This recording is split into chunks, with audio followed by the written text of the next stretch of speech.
I believe that the truest, most profound message flows from a heart which is free of self-promotion. He who is not in the business of saving his own life will speak with the voice of the one who offers salvation to every life. And also, I'm a performing artist, born into the business of showbiz, the same biz that killed Robert Johnson, Kurt Cobain, Brian Jones, Amy Winehouse, Jim Morrison, Jimi Hendrix, and John Belushi. Dance, boys, dance. Hi, my name is Trav, and I've made a commitment to my audience. I've been praying for you, and those prayers that I've been praying for you are identical to the ones I've been praying for myself. I've been praying that we would come into a more complete expression of love together. Performers and audience, hopefully breaking down those lines between stage, performer, and audience, and celebrating life together in a way that's more helpful to all of us. I've been bringing my best to my audience, even as it feels so often that I've been all but canceled. This content creation journey has brought me to a great treasure, the same treasure for which I sold all I had so many years ago. The treasure that I've been unearthing in this field that I bought is love, the fiercest and most compassionate love I've ever known. And I've been discovering this love with a few of you who have been willing to share your greatest treasure with me. Thank you. When we come together, gathering around a common faith, common love, and common work, we are creating common stories. And these divinely inspired stories that we create as we move and act in this world are testimonies that come to represent the one life which is born again and again and again in us, as many times as it takes for us to get home.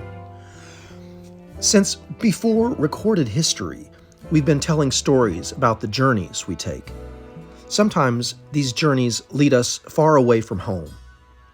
These dangerous odysseys lead us to great treasure.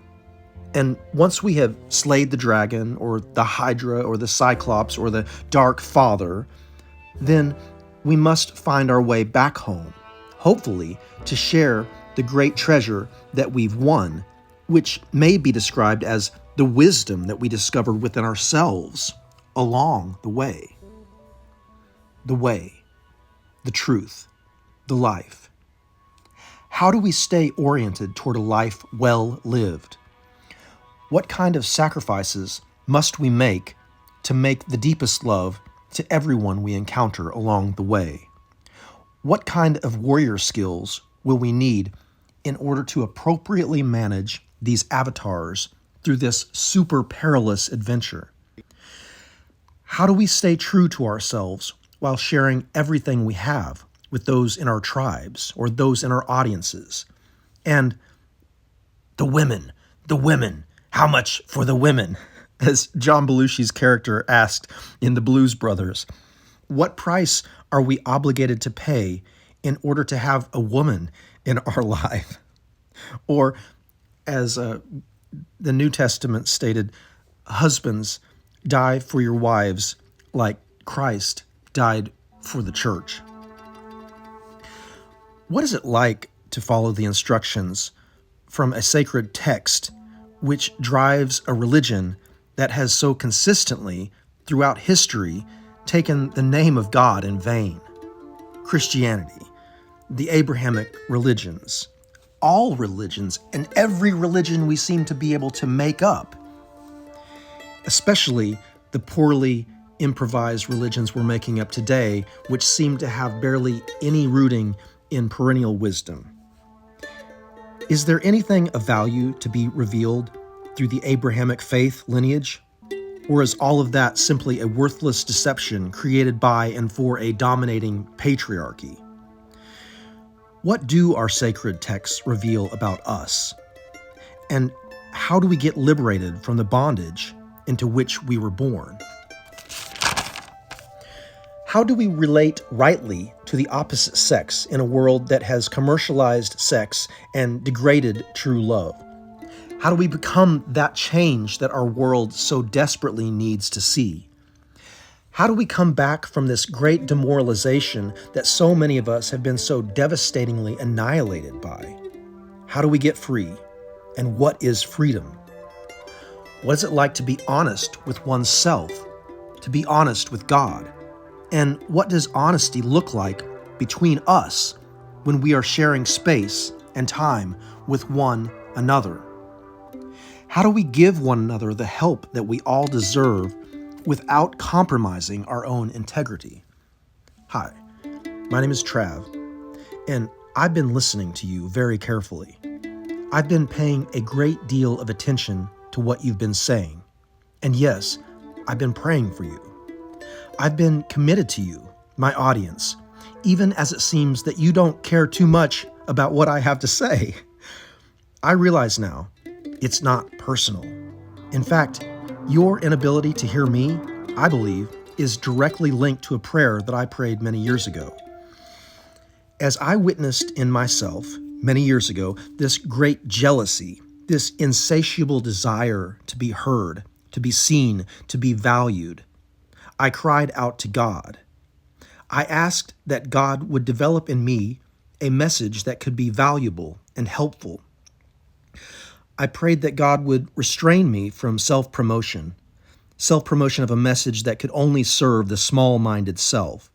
I was 25 years old when I prayed this prayer, and now I simply must believe that this prayer must be directly linked to the terrible failure that I have been as a stage performer and a content creator.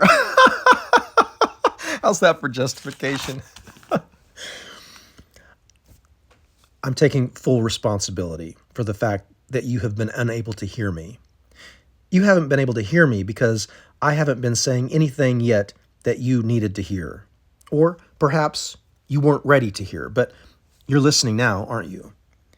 And I have made this long and perilous and absolutely ridiculous journey to be with you today. I've committed myself to the love of my audience. I'm praying for the courage to love you all to my death, if necessary. Have you ever heard that Cheap Trick song that goes, I want you to want me, I need you to need me, I love you to love me? Oh, dear God. That's the theme song for my performance career. There's a long line of performing artists who have sold their soul to the devil just to be heard. Those of us who signed a contract with the dark ruler of this realm because our daddies never gave us the right kind of attention. By the waters of Babylon, we lay down and wept, for thee, Zion. We remember thee,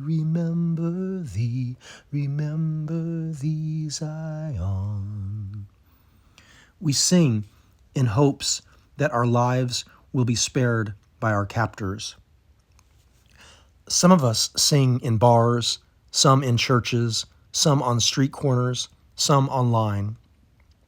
And some of us have sung so long and sung so hard that we couldn't help get to the bottom of this great compromise that we inherited. It was written into our DNA.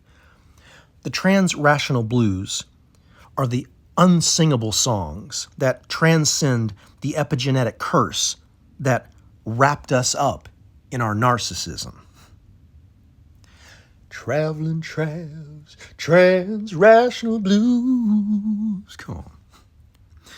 When I was 40 years old, I discovered myself as an overweight, hopelessly sad, autobiographical artist and singer-songwriter that hardly anyone wanted to sing along with.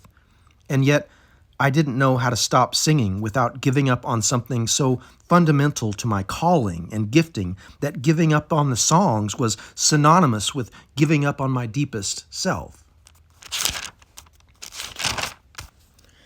Seek first the kingdom of heaven, and everything else will be added to you. First things first. As my first wife and I approached 20 years of self-sacrificing marriage, I recommitted myself to the sacrament, vowing to give myself unto death for the sake of my wife and my children. I believed that to give up on my marriage would be to give up on God, and simultaneously I found my self-respect and integrity so sickly compromised that I could barely stand. My wife, at one point, seemed more like my caregiver than my partner. It was the most helpless and hopeless I could imagine my life to be, and every attempt that I made to discover my own strength was perceived as an attack on my partner, a patriarchal attack against the feminine, made against the victim that feminism had helped me to understand my wife to be. Ooh! I ran from the right, ignorant conservatism to the left, ignorant liberalism. These are the stories that I'm telling, and my music is all about that journey.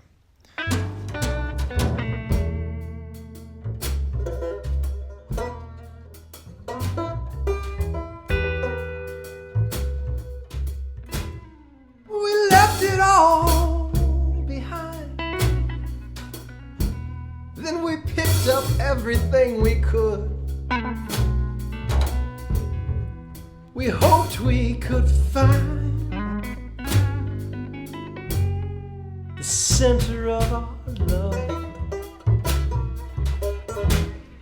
Hearts and minds are two. Maybe we stretched out way too soon, taking shots in the dark, swinging from side to side, straight through the center of our love.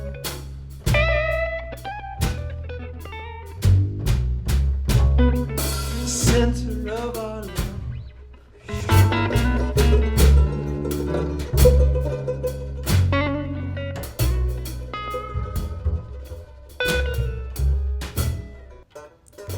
I've been being created and recreated as a performing artist all throughout my career, exploring many genres and getting to play with a very diverse crowd of folks.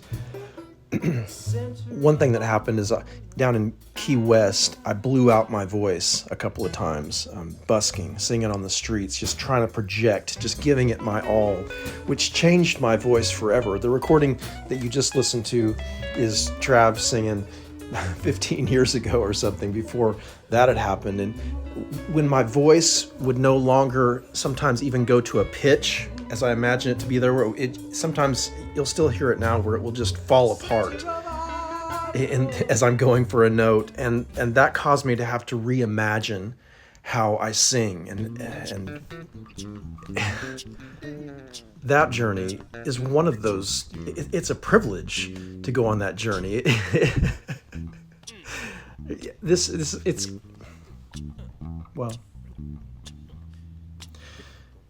being rediscovered like that, or reborn again as an artist, is just what it's like to come to the end of a marriage, or the end of a friendship, or the end of a particular musical dream, a particular musical self, a particular performer that we can no longer be. The story of us performing for our love.